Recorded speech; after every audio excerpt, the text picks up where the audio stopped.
when you are attending a meeting from your own home.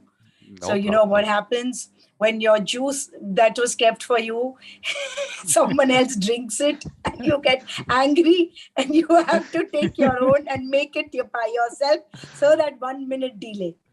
No issue at all. No issue at all. So basically, first of all, of course, thank you very much. It was a pleasure having you in the last symposium. Pleasure having you here. You Likewise. were in the conference actually, not in the symposium. Yes, in the conference. So thank you very much. And what On the is contrary, pleasure and privilege. Thank you, Vikram. Yeah, so now the thing is that, of course, you have to tell us about yourself and the symposium. Then we'll get into the topic. You'll give me 30 seconds in between to put up the website just to tell people that there is information available somewhere. Please. Sure. Bye. Sure. So, hi everyone. I am Payal Daftari. I am an advocate and a solicitor in India, and I also am a mediator. And yes, mediation seems to be my calling because I believe in constant learning and self-improvement, and mediation also takes me to that. And yes, that's about me. I'm a partner in a law firm here and also seeking to do more and more mediation. So when Vikram gave me this opportunity to be a part of this wonderful symposium and the wonderful work that he's doing, I like this one-man army of Vikram that I am going to do it. I am just going to be at it. And he is actually doing it and at it very sincerely. And thank you for that, Vikram, keeping this on. It's not an easy task, what you're doing, and not easy, but you're doing it wonderfully. And thank you for that. Thank you very much, Payal. I like these words of appreciation. Keeps me going. Yesterday, yesterday what happened was it was 5 hours continuously. Oh 5 Lord. hours, no break. My God. Oh my God. That was, I think I pushed myself a little too much. Marathon session, huh? That's like so session after session after session. And when the conversation is going well, you don't want to end it. So Correct. The last session went on for 2 hours. So it was 5 hours of continuous. You get a strain, okay? There's a strain on the eye because of that. I can imagine. And that Zoom fatigue and that irascibility of the vibrate, the radiation and all that. Yeah. It's crazy. No, the strain actually puts a blood clot there on the eye. I mean, oh Lord. Yeah, it was. I think I strained it a little too much. Okay, that was the second last day. Today's the last day, so it's okay. I guess let's do it so much. So, what I'm going to do is I'm going to put up the website only because of the fact that there are so many videos now that for a person to actually find information, I mean, I want people to watch. All of them are good sessions, conference or this or the shows. So I said, let's just put it up. So basically mediatorvikram.com. And of course, we have all these people who in this symposium. Small symposium, but covers from New Zealand to Malaysia, India, then we move on to Turkey, and of course, Africa, South America, everywhere. So I think we've got quite a mix of people. Yes, absolutely. So all the connection kind of thing, please connect. And this is where, of course, support, World Mediation Circle and shows and events. This is where you find the link to the schedule. I put the schedule where I put the video, the links of the recordings. Of course, you can connect in all these ways. And this is where the link comes in, and similarly the links to the other shows and all.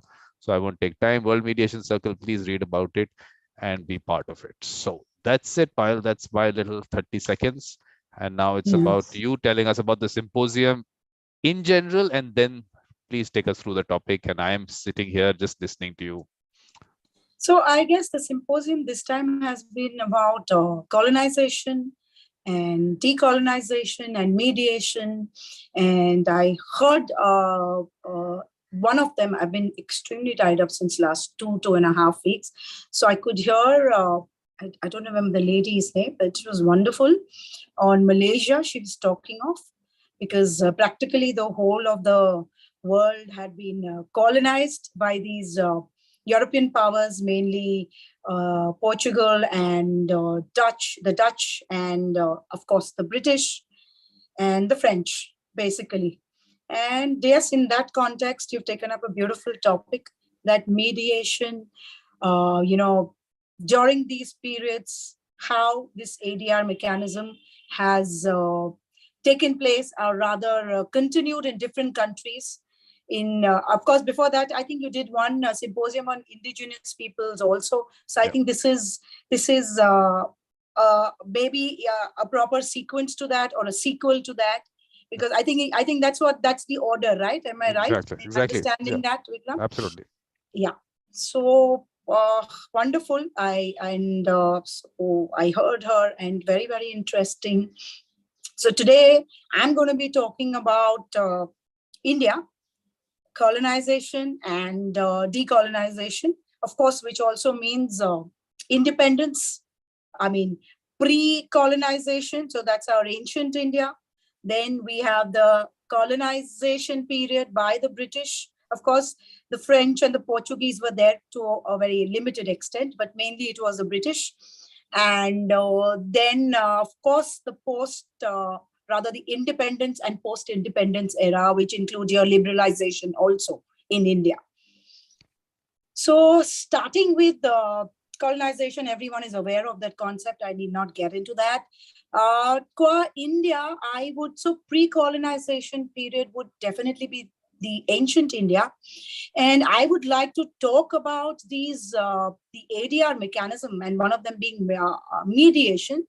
I think it's a very, very old informal system, which was a part of the Indian values and traditions, amicably resolving matters. And since whether it was the early Vedic period or the latter Vedic period, or maybe even during the British, and even after that, this informal dispute resolution mechanism has always been there in India, and is always,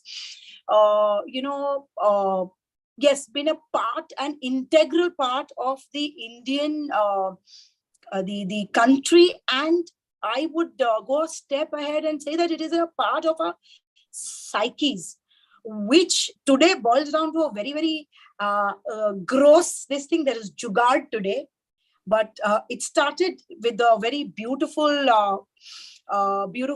thought process in the early Vedic period, where, we had that formal system, of course, of the king, and king having his support in the form of ministers, and, the parishads, or you call them the sabhas or the samitis. So with the help of the people and his own specialized cabinet of ministers, the king would run the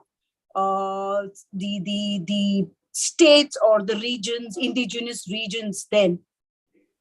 But simultaneously, at that point of time only, India had a very strong informal dispute resolution mechanism, which now is known as a panchayati system. It started very, very early on then, when, people India lives in villages. Most of it's India, most of it. Now, of course, we have our towns and first-tier and second-tier metros and cities, etc. But then, practically, it lived in villages, and this beautiful dispute mechanism system was, the village system, where there used to be, a group of 4 or 5 people of the village who were known to the villagers, the community people, who specialized in something or the other, and they would try and resolve matters locally, whether it had a matrimonial angle or whether it had a property dispute angle.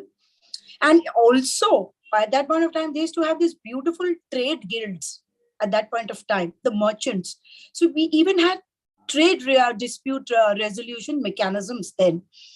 And the basis of these mechanisms was amicable solution, and it was not adversarial, that, okay, if someone has cheated or something, yes, you can correct yourself and move on. Basically, the Indian system, whether, it was the text then, we had a lot of texts also. The dispute resolution mechanisms were provided in the Smritis, or, we had the Arthashastra then by Kautilya. That also provided for various mechanisms to resolve disputes. So it's a very, very old system. And yes, that time, these panchayats or village dispute resolution systems were not based on caste. They were based on the professions.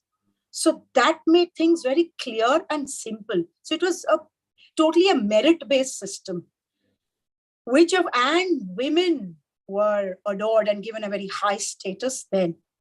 Then comes the latter Vedic period where things started declining, and these dispute resolution mechanisms were again affected by the caste system. The Varna system came of the people being divided into 4 sects, which were earlier based on the profession, but then it became caste-based. And even these dispute resolution mechanism then started getting the color of caste. This is in India, it was very, very old, this system. And these people, these panchayati men acted as facilitators. They did have some adjudicative powers, but basically it was a very facilitative system. So mediation existed even in those days in India. And I would like to, quote Patanjali, one of the great masters of our old yoga system, where, this was the belief which the ancient Vedic system operated on, that I'm quoting Patanjali, progress comes swiftly in mediation for those who try hardest instead of deciding who was right and who was wrong. So this was the premise which, the earlier Vedic system, our dispute resolution mechanism system was based on. So a very, very nurturing and a self-nourishing system which gave scope of rehabilitation to human beings from every aspect. Then the later Vedic age came in, and this is what happened. Then we go to, this was the pre-colonization era. Then came, of course, the pre-British period when the Mughals entered in. And by then, the Mughals got in their Sharia law. Until this, we had the very, very Dharma Shastras, which had a codified system for rules and regulations for behavior of men, women, etc., and for dispute resolution.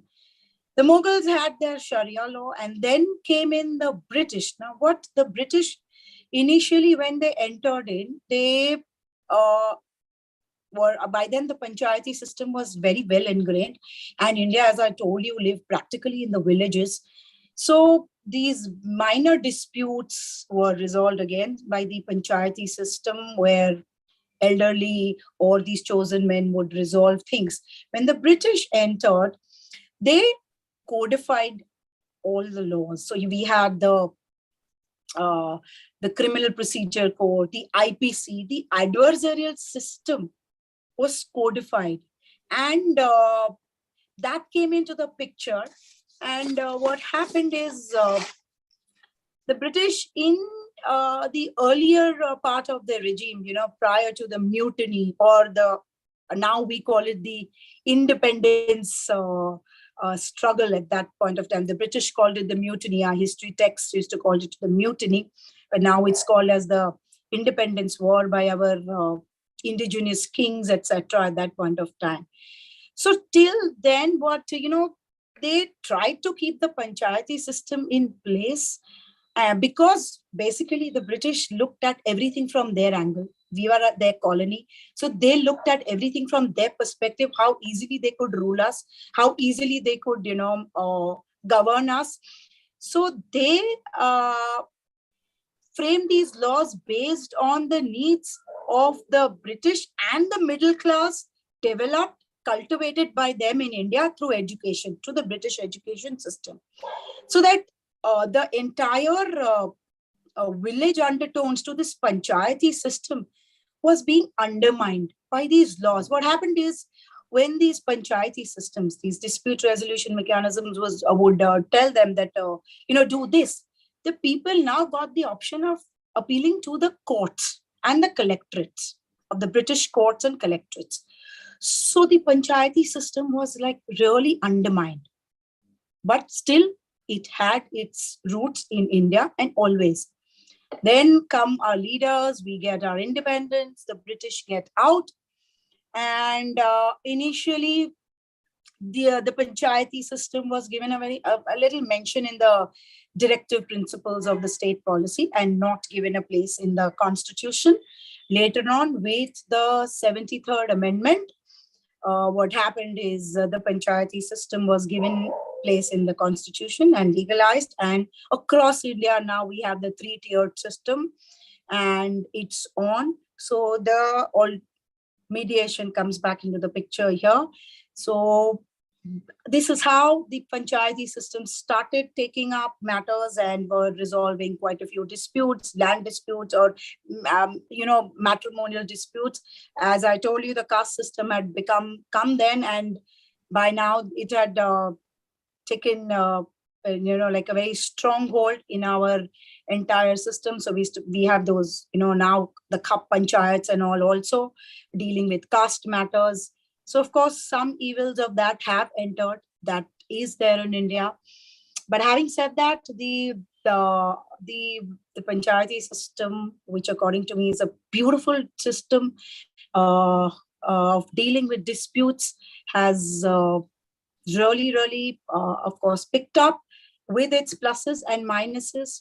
And then mediation post the 1990s, the liberalization of India in 1990, and then later on in 1999, the amendment coming up in the Civil Procedure Code, where mediation is given place formally as an ADR mechanism. And thereafter, after that, we now, of course, the mediation center was established, and we have all these the law, or we had the Arbitration and Conciliation Act before that, one of the kinds of ADRs. And mediation now, we've got the draft rules, and we, as a body of which I'm a part, we sent out objections or some suggestions also. And mediation now, of course, we are trying to codify it, which of course, I think trying to codify mediation, yes, is a beautiful way of giving voice to mediation and giving it its due. But at the same time, codifying something like mediation is not going to be easy, because here mediation is a very voluntary process where the mediators act as facilitators. So we'll have to see how the law moves further. But yes, definitely a step ahead. And of course, now we have the Lok Adalats doing a wonderful job. It's one of its kind in India. Of course, it's been given the sanctity under the national, I forget the state legal legislation or something. I forget the name. Legal Services Authority. Yes, correct. So that Lok Adalats are doing a wonderful job. And so, yes, colonization, decolonization has had its impact on mediation. And I'm glad that now the Supreme Court and the government of India has taken this step of the legislation. And yeah, Vikram, I have to say this now. 20 minutes you've taken us through the Vedic period till the mediation bill. Look at this whole thing. This is what the state of mediation is.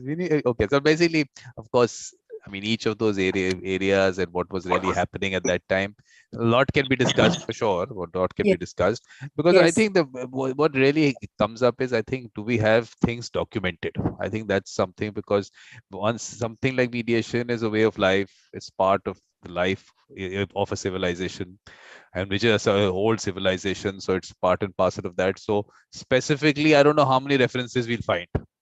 So I think that is something which will come up when we really want to talk about the Vedic period and all. So I think that will be one thing that definitely, but I think what we can really put across is that it has been part of the culture. That's It been. has been. It has been. There is no two ways about that. It has been a part of a culture. Even if you look at it, even during the Mughal period, also how the kings, how Jahangir also handled things. Yeah, If you're aware of it, that people you could just approach him yeah, for in the king at that level.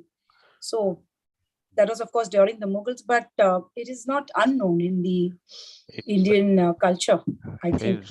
Interestingly, what yesterday Cecil was there, and Cecil is from Turkey, and she was talking about the Ottoman Empire and comparing it to colonization, and that's what we were coming up with, that the fact that when someone rules, it's the atmosphere that they create is very different, where they want people to resolve the disputes within themselves, and the colonization comes in when they don't want you to do that and want to come to the institution of the colonizer, which is the court system. So Absolutely. there's a little bit of a difference which was created. So Mughal period would be a different thing because of the fact that they are looking at ruling, so you're creating a certain atmosphere in society, and here the colonizer had a totally different way of going about the way they went through the general dispute resolution structure. But look, the thing is that the panchayat itself, now we don't know, now this is something again, how much of it is documented, because the way I understand it is that in certain communities, of course there'll be differences in the way they were approaching it, but there was a concept of mediation which the panchayat was attempting to do. And of course, in some communities, definitely it would have been totally a decision-making body. So where what was happening also we would not know. But over time, now if you ask someone in the village about panchayat, they will say that they take decisions. The mediation aspect of it doesn't really come up in that discussion. So I think we just have to be a little careful, which I've been saying, we have to be very careful as the word we use with the people in the village. Because when you say village today, you know that 60% of India is in the villages. And Yes. 60% by itself, of course, sounds big. But in terms of population, it makes it almost 1 billion people. So Yes. it's a huge population out there which needs to be, and if there is some kind of a dispute resolution system through a navigable system to there, we should strengthen it. I think that's what we need to do. Where Yeah, we need to. You're yeah, right. You're absolutely right. And even with the Lok Adalats, the way things are going there, they're going beautifully over there. That again, they're acting as facilitators and not trying to adjudicate, of course, but then there is always a very thin line yeah, in exactly. in this process, and I think it will grow and evolve gradually. So, Vikram, I currently handled a matter where I the one of the multinational automobile company was involved on the other side, and I had my client this thing. So I'm telling you my experience when I tried to mediate the matter. So what started off, of course, was with a legal notice. Yeah, yeah, I can. Well, I think What Ejoma is here. started, Yeah, yeah. yeah, what started off was, as a with a legal notice, obviously, because that's how you start with these multinationals. And they responded, of course, by way of a letter and denying. And phone calls took place between the advocates, and things didn't materialize. But thankfully, because of me being in mediation and being quite aware, I told her filing a dispute before the concerned forum will take you minimum 8 years. I told her, her the experience of a lawyer who's still waiting for 8 years for the arrival of his car. It's lying with the showroom. And I kind of backhand mediation that I did. I just told her that, you know what, why don't you try and resolve the matter and create a big brouhaha on social media. Go the whole hog over there. Because these multinationals are definitely impacted by these things. Yeah. And she went the whole hog. Ultimately, the country head connected with her on social media, and the matter was beautifully resolved. Perfect. Perfect. Yeah. So when uh, giving that little nudge and leaving things to them, because at the end of the day, people want to settle matters. They want to get over and done with it. And especially keeping in mind this big deterrent of going to the courts and delays over there. It's just crazy. Which is, you picked up a point which I really have been talking about, the fact that mediation is developing with that kind of a background that it can take, you said 8 years, but we say average 14 years. That's the average in the country. So settle, because you will take that much time and cost. So I actually don't want, I personally trying to, I understand. yeah, I'm trying to develop it on the aspect of the collaborative part of it, that you want to do it, not because of that, because that approach by itself, which I've been talking about, is that you are settling for the sake of settling because there is a gun on your head. That's what the reason is. And this you will hear about people. I mean, they very, it's openly said. I mean, I say it. But isn't it being realistic also? Absolutely. That's a fact. Absolutely. That's a fact we are living with. And initially, it will be that. The collaborative bit, yes, has to come gradually. How I strongly feel it was there in the early Vedic system, that you want to ultimately, feel that dignity of human life and the wholeness of human life, and mistakes or disputes and conflicts are a part and parcel of life, and you've got to handle them amicably. Yeah, and I think the important thing, Payal, what's coming up is the fact that the harmony in a community. I mean, that aspect of it changed over time because communities themselves, in a way, got affected. They're not as strong as they used to be, which is, of course, where colonization comes in, which of course, you'll hear me repeat these things, but that divide and rule concept was communities should not come together. Because if you come together, where is the colonizer going to come in? So absolutely. So that aspect which we need to, because you might think that, well, how does it affect dispute resolution? This is how it affects it. You do not want to collaborate because you've been given this whole, I mean, whatever way they did it, the way they did it on basic, a lot of religion, caste, everything was happening. So you move into the colonizer system. So that's a mindset which has been conditioned over, I mean, it's been hundreds of years with that conditioning has happened. And this is why I wanted to talk about decolonization, because are we really decolonized? That is where the whole discussion is, because the colonizer might have left, but has the decolonization happened? That's what we also need to discuss, Payal. Well, yes, that's true. It is. Uh, it's not actually that complete and whole decolonization. Physically, it has happened, but the emotional and the mental undertones are still there. We are, to that extent, not decolonized. But having said that, I feel that we are at least aware of it now. Well, I don't know. Speaking about it, which earlier wasn't so. Because the thing is, the way, look, of course, you would not get time to watch all the various shows. I have sat on all of them, so I'll take you through some parts. And I've been repeating this about this Prem from Nepal, who was in the indigenous peoples and mediation part of it. He comes from the Tharu community in Nepal, and he spoke about how in that community, everything all throughout has happened because of, but through consensus. Who is going to be your leader? And leader in, they don't really look at it as leader in that sense. Someone who is really, of course, respected.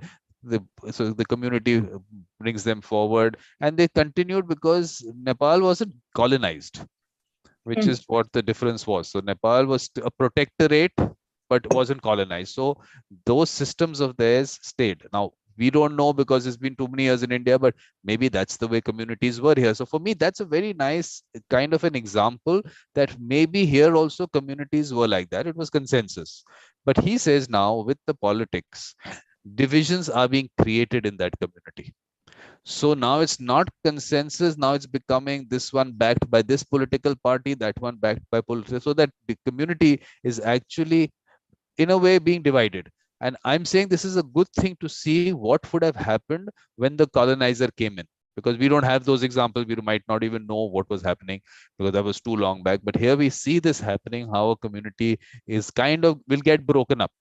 So the system existed, and how today political parties are not going to strengthen it. They're going to just divide those communities. So I'm saying the role of mediators on people with a mediator mindset now is twofold. One, of course, to create that whole community, that environment where people want to collaborate, and then obviously then the actual mediation and that part of it now is becoming, I think, a double kind of an activity. So, what do you mean by that? You mediators, we are creating a community which is collaborating, and that sort of a community you're building up. What do you mean by that? That's why. Practically, how does That's that what. happen?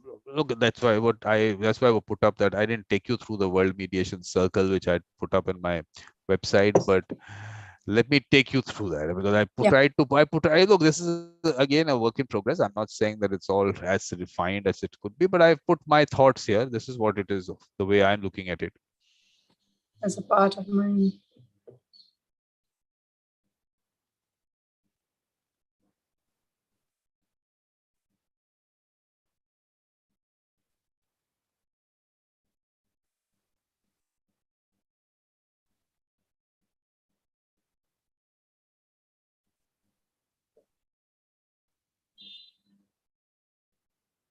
So basically, various kinds of community, whatever the community might be, it doesn't matter. What you're talking about is place-based, Anyway, yeah. business-based, organizational, yes, identity, issue-based, and more. So there's no limitation into what the community is going to be. Correct. So basically, you have the people with the mediator mindset. Those are the mediators, and then we have the peacemakers who bring people together. Because I'm trying to differentiate the two, because sometimes they get merged, and the skill that the mediator brings in sometimes gets lost as someone who's just putting them together. So I want people to understand that.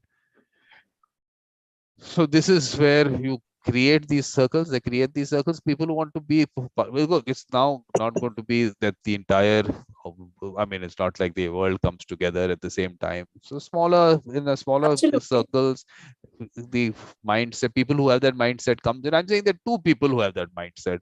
There's a peacemaker, there's a mediator. That circle is also a starting point. When those people experience the benefits of collaboration, they'll take it to other people. So I mean, just grow. It'll just grow. It'll have to just start somewhere. So that's how, I mean, I'm looking at developing this whole, what I am saying, a collaborative approach.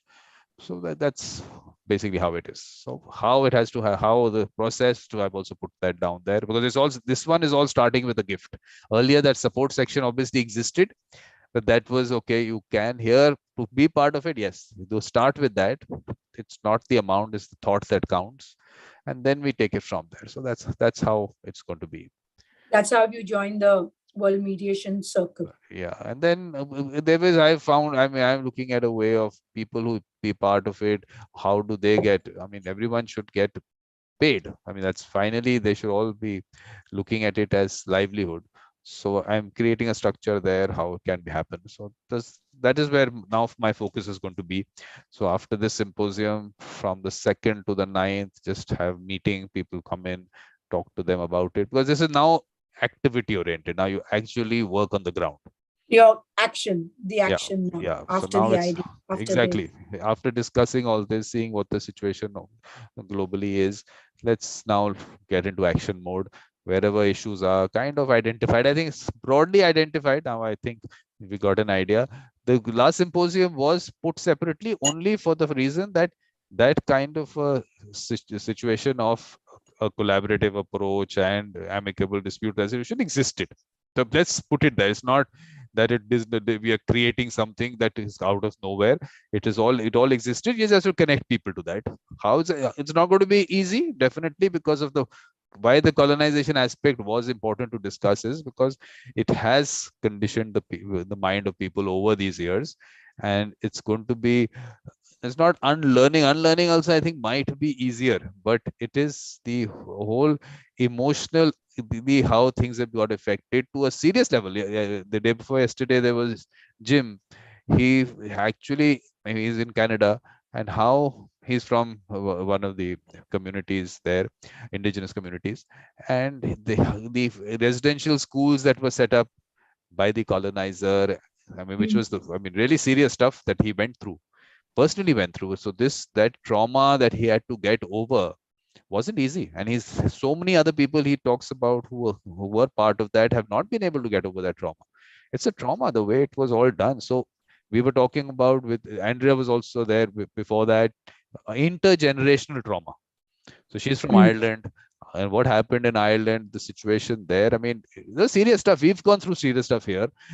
So, I mean, there, what happened was there was basically, they started totally relying on potato. Okay, so there was one variety of potato, which of course was brought into Ireland, but it worked well. So they were totally relying on that. And then there was some disease, or the crop got affected throughout Ireland. So suddenly you didn't have potato.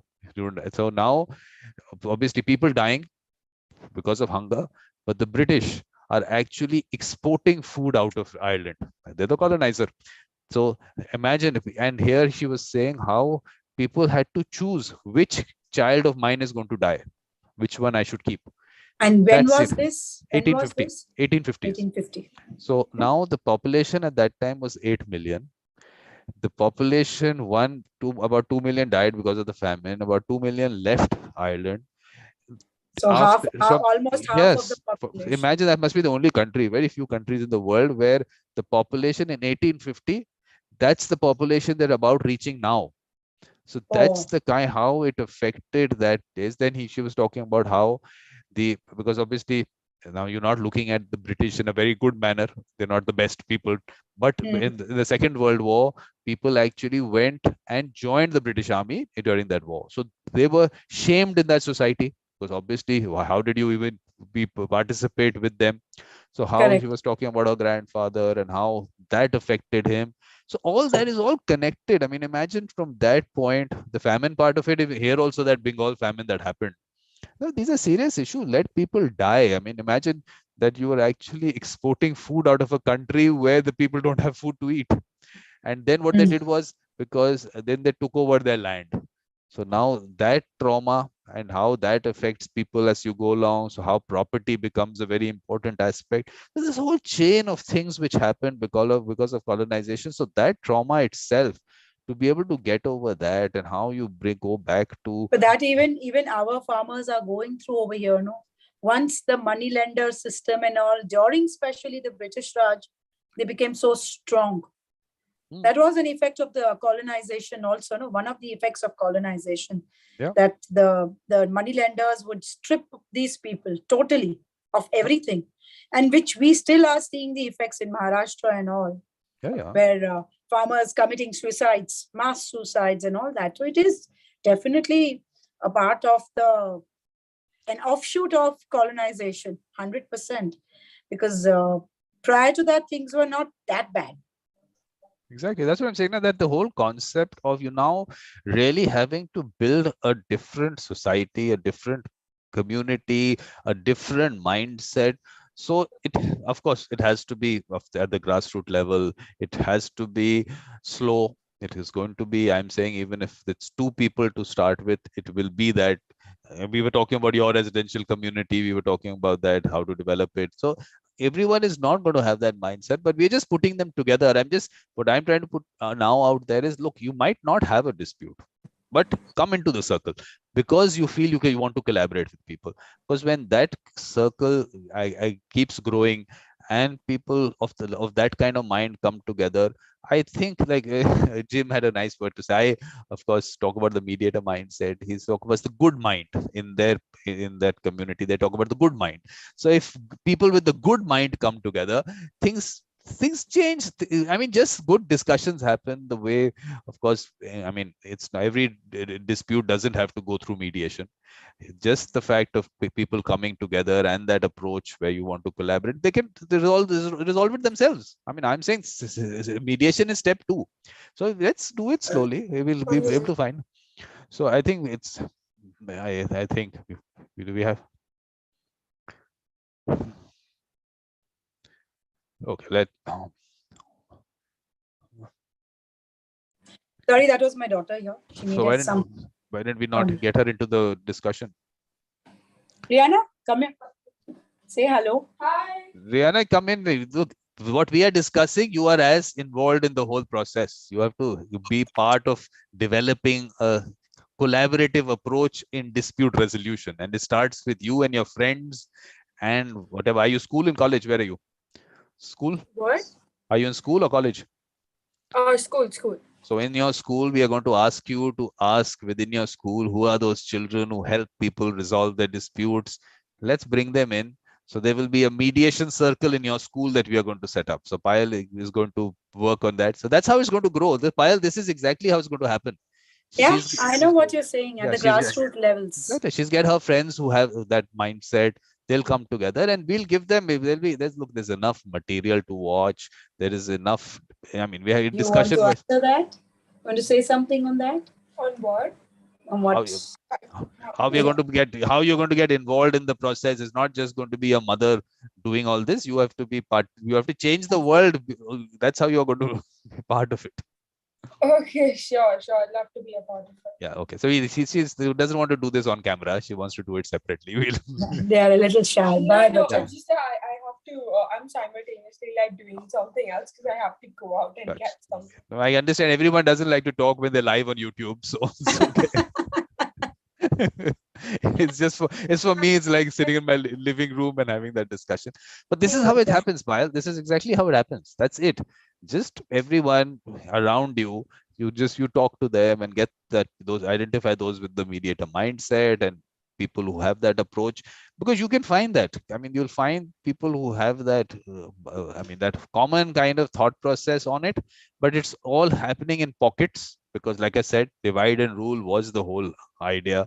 So let people not come together. So what we're not, because that's why I've always said the government, politics and all, we don't touch any of them. They're the judiciary, let them do what they're doing. I mean, they are, whatever way they're going to affect mediation. This is where, look, I have my thought process on the mediation bill and everything.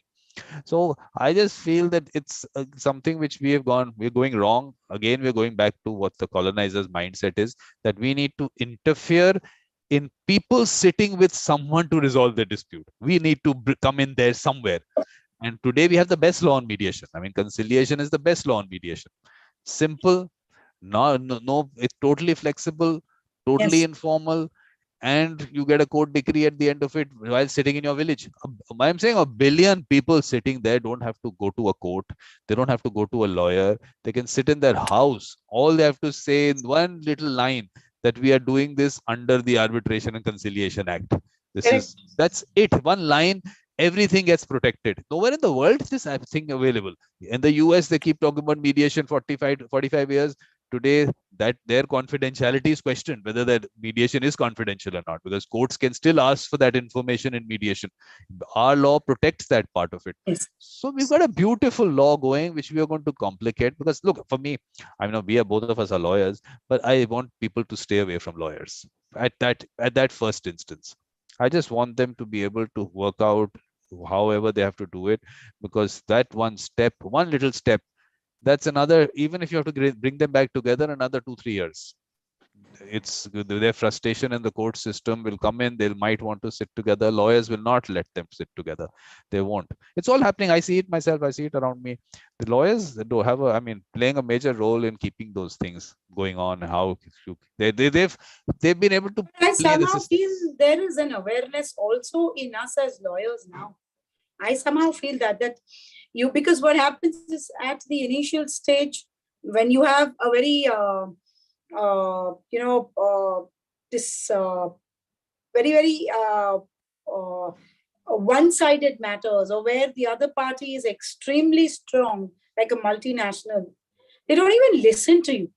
They don't even look at what you're doing unless you issue a legal notice. So it goes both ways, Vikram. It's not that you cannot totally exclude lawyers out of this, because lawyers, once they also get aware of what this process is and how it can help them earn their livelihood also. Look, I'll be very surprised that there are large companies and general counsels who have not used mediation. So they don't know that how it can work. Somehow that's how we have to enter that. No, we as lawyers can put it in documents. No, I'm saying that what I've done, I've one particular matter of mine, and in that this large company, general counsel, he was the general counsel of Marico. Now he's the group general counsel of Landmark Group. So I took us. I mean, I said, let's put your experience on record. So he's spoken about his experience, which is of his lying on my YouTube channel, and how he's become an evangelist of mediation. And that is what we need to do. So once he has that mindset, at every opportunity, he's going to see how this can be mediated, how we can settle it. But that's how Vikram gradually, I think, from all aspects, whether it is the legislation, whether we as lawyers, I think we are becoming more and more aware of this fact of mediation. No, but The fact that we are trying to incorporate it in our documents, the fact that the NGOs or forums that we are part of, we are trying to bring in more awareness through its members, whether it's a consumer forum, whether it is a merchants forum, things are happening. Everything, it's like slowly, things are building up, and suddenly the sapling will be out. Yeah. No, that definitely. Look, a lot of activity has to happen. In Yes. terms of population, think that we are 1.4 billion people. I mean, it's not a small population. Undoubtedly not. It's huge. It's huge. We won't realize maybe. It's mammoths. It's yeah. So what I'm just saying, that let people experience the benefits, not just hear the word. There's a lot of discussion on the word, but the actual usage of the process. And I'm saying, look, the process usage through the court system is not going to give you evangelists. It's going to give you people who say, oh, that matter we settled, but not walk out happy because of the fact that, okay, the judiciary is inefficient, but the person who comes into the judiciary to get some kind of a relief for themselves, I mean, when we say some people they look at their rights and everything, they have in their mind something that they feel they were right. That's what the right and wrong part of it is. And they come there because of the inefficiency, you're moving them into this process. So I'm saying they go from the grassroots where within like you talk about an organization. In that organization itself, when you create this kind of a circle and people actually experience it within themselves. So it's not a matter of them just hearing a word. Now they've actually experienced it. And I'm telling you, anyone who goes through the process, and if it's done properly, they themselves will change the way they go about dealing with people. And I only talk about dispute resolution, but then they start looking at conflict resolution in a different way. They can handle conflicts in a different way. So it's just about experiencing a lot of word. I'm telling you, you talk to people, they might have heard about the word. They might not know so much about it. They will still connect the A word with it for some reason. They'll say, you say mediation, they'll say arbitration. That will continue and all over the world this will happen. So it's going to be, okay, there is this concept, some people, they are talking about it, but to bring it home is what we need to do. So, and of course, the lucky part is that everyone is not going to experience it through the court system. So they might not have the negatives with it, because I don't think people have, I haven't spoke people. I mean, they're not saying good things about it when they come out of the court system in relation to mediation. Sometimes I've heard, I mean, really bad stories. I mean, it's like the mediator basically tells, look, they don't know. Look, we are talking about the process. They don't know what that process is. They've been told, a mediator told them, this is what you need to do. And it is, look, you have to again look at it differently. You go into a court as a lawyer, it's your home. These people are coming into a court, and into a high court is like huge. Coming into Supreme Court, oh my God, we're going to the Supreme Court. For them, it's a different world altogether. In that world, they walk in, and a person in a gown walks into that room with his persona of a lawyer coming in and tells them, this is what you need to do. They think that's what the system is, that someone else tells them what to do. That continues. That's the colonization mindset. That can there be a process that we are supposed to settle within ourselves? And I've heard this from mediators in the court. I mean, there was some interview which I play to people, not on the record. I don't want to, I mean, take up that person on a one-to-one basis. But he talks about in that interview 4 times. He says the mediator will decide. He's a mediator in the Supreme Court. The mediator will decide. The mediator will decide. Mediator will decide.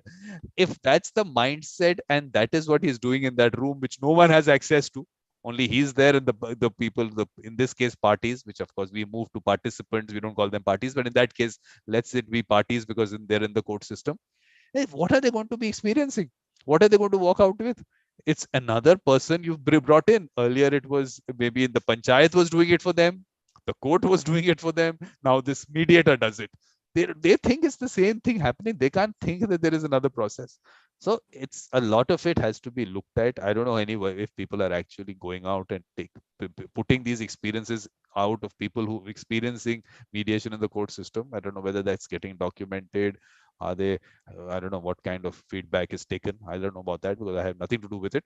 But I think we need to also start looking at that, so that we might keep saying that okay, it's happening in the court.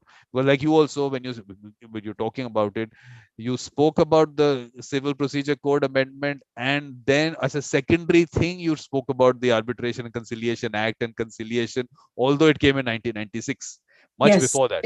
Much before Yeah. 19. So I'm telling you, even in your mind, this is where the court system and Civil Procedure Code, that is where focus is, which I'm saying, just let it go. And 1996, such a good act. I mean, I'm saying it's the best act in the world. No, today also I hear people, this whole confusion, mediation, conciliation. We are lawyers. I'm talking about lawyers. All I'm saying is just go and find out why did we get that law. You will see that the conciliation rules of the UNCITRAL came out in 1980. 1980. We adopted that in 1996. They were using the word conciliation. It's as simple as that. It's not even complicated. Just have a look at it.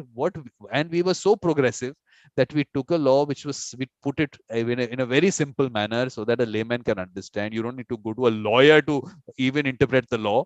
So very simple process, everything given. And I'm telling you, if it's so progressive that even talks about people from different, if they're from different nationalities, then the conciliator should be of a different nationality. We were looking at international conciliation.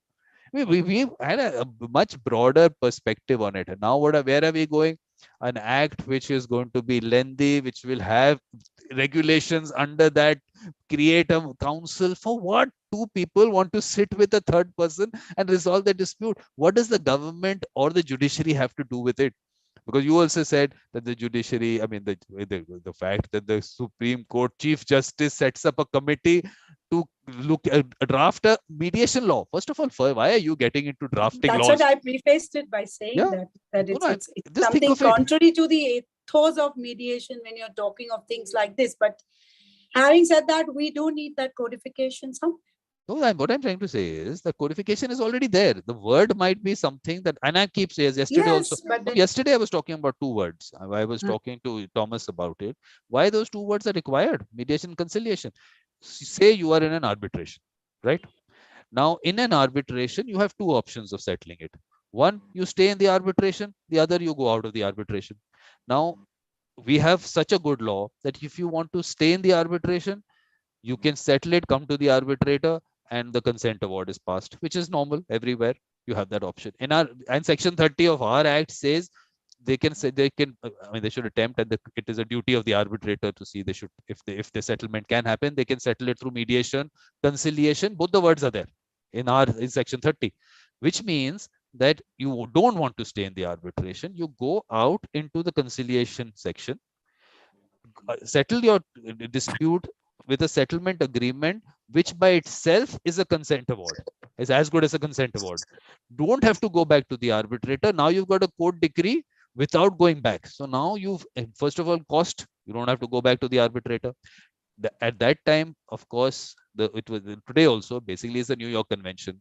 So you want to use the New York Convention. So you want to stay in the arbitration and of course get a consent award passed by the arbitrator. So that is today we have both words. I'm saying you have to keep both the words, because how will you then distinguish between the person staying in the arbitration or going out of the arbitration? Because if you say it's going through mediation, there's a separate act. Then in that case, he's gone out of the arbitration. How does that person use the New York Convention? They can't come back because the settlement is already done under that, and that is as good as a consent award. So that is where the Singapore Convention comes in, that if you can't use the New York Convention, now you can use the Singapore Convention, because it is now not an arbitral award. So this is in the case of arbitration. Now in the court system, you have two options: stay in the court or go out of the court. Stay in the court, go for mediation, go to the court, get a court decree. Just go out of the court, go for conciliation, get the settlement agreement again as good as a court decree. So now again Singapore Convention comes in. If you get a court decree, if you stay in the court and get a court decree, you can't use the Singapore Convention because court decisions are not covered under that. So it is beneficial for people who want to use the Singapore Convention to go for conciliation. So how will you, if you use only one word, how will you keep explaining to people? Are they in the court? Are they out of the court? Where is it? Where is it happening? So people are not understanding the larger implication of it because, okay, let's just say for me, judiciary and mediation, two opposite concepts, just totally Ayurveda and allopathic. That's it. That's how it is. For the Chief Justice getting into a committee to draft a law, your whole focus is on courts and lawyers. Just imagine, I mean, I've been talking about this terminology in the bill, which of course is used otherwise, is pre-litigation. Why are you so against lawyers? No, look, I'm telling you, I'll tell you, I'll give you an example. One junior of a lawyer tells me that her senior told her, because of course it was sent for mediation, told her, disrupt that mediation. It should not happen. Can you imagine? First of all, Well, that's one of them, but not all. No, I'm just saying this. I'm telling you, if why lawyers, I am saying in a mediation, the lawyers were told to draft a settlement agreement, used language which would never let that settlement happen. I was there. I could see what was happening there. I could explain to both sides and I could get it done. Lawyers have put us, they won't show it otherwise. They do it in their way. I can imagine what kind of fees. Not all. It's not, everyone's not you, Payal. Everyone is not Payal. No, I have people here who are very aware and are trying to get into that. And let's be very practical and honest that yes, they're also worried about their livelihood. So, but this mindset is going to take its own time. And I believe when courts are entering into it and putting these things, codifying it, it's going to help more. I don't look at it that it's not going to help. I feel it's going to help because ye shuruaat to honi hi thi. Otherwise, in the court system, it's already codified. Okay, Shilpa has been there on my show. Sit with Shilpa. She's passionate about mediation. She's in the Bangalore Mediation Center. She's done so many mediations there. She's just waiting that how can she practice as a mediator. It's not happening because that part of it is not developing. You give it for free to people. How are they ever going to value it? But Ijoma is there. Her session starts in 2 minutes. But that is precisely why I'm telling. Because of through these court annex mediation and all, mediation will be recognized. No, it's not. 17 years. She's in the court system. 17 years. She can't practice as a mediator. Where are we living? We are fooling ourselves if we think. But that's because mediation has still not taken a strong hold here. 45 years in the US. You ask them. Nahi hua hai yahan pe. It's going to take its own time. Through the court system. And it's good that we are getting restless about it. Okay, Jyoma is here. Like her thing starts in 1 minute. So fast conclusion, Payal. How would you want to conclude it? And let's move to a Jyoma session, please. Any conclusion? That yes, mediation has been there in India all along, and now it's being given this codified form, which has its own pluses and minuses. But I strongly believe that is the first step, and it's going to help. The codification of it also is going to help. People are going to get to know more and more about it, and it's going to be slowly entering our system.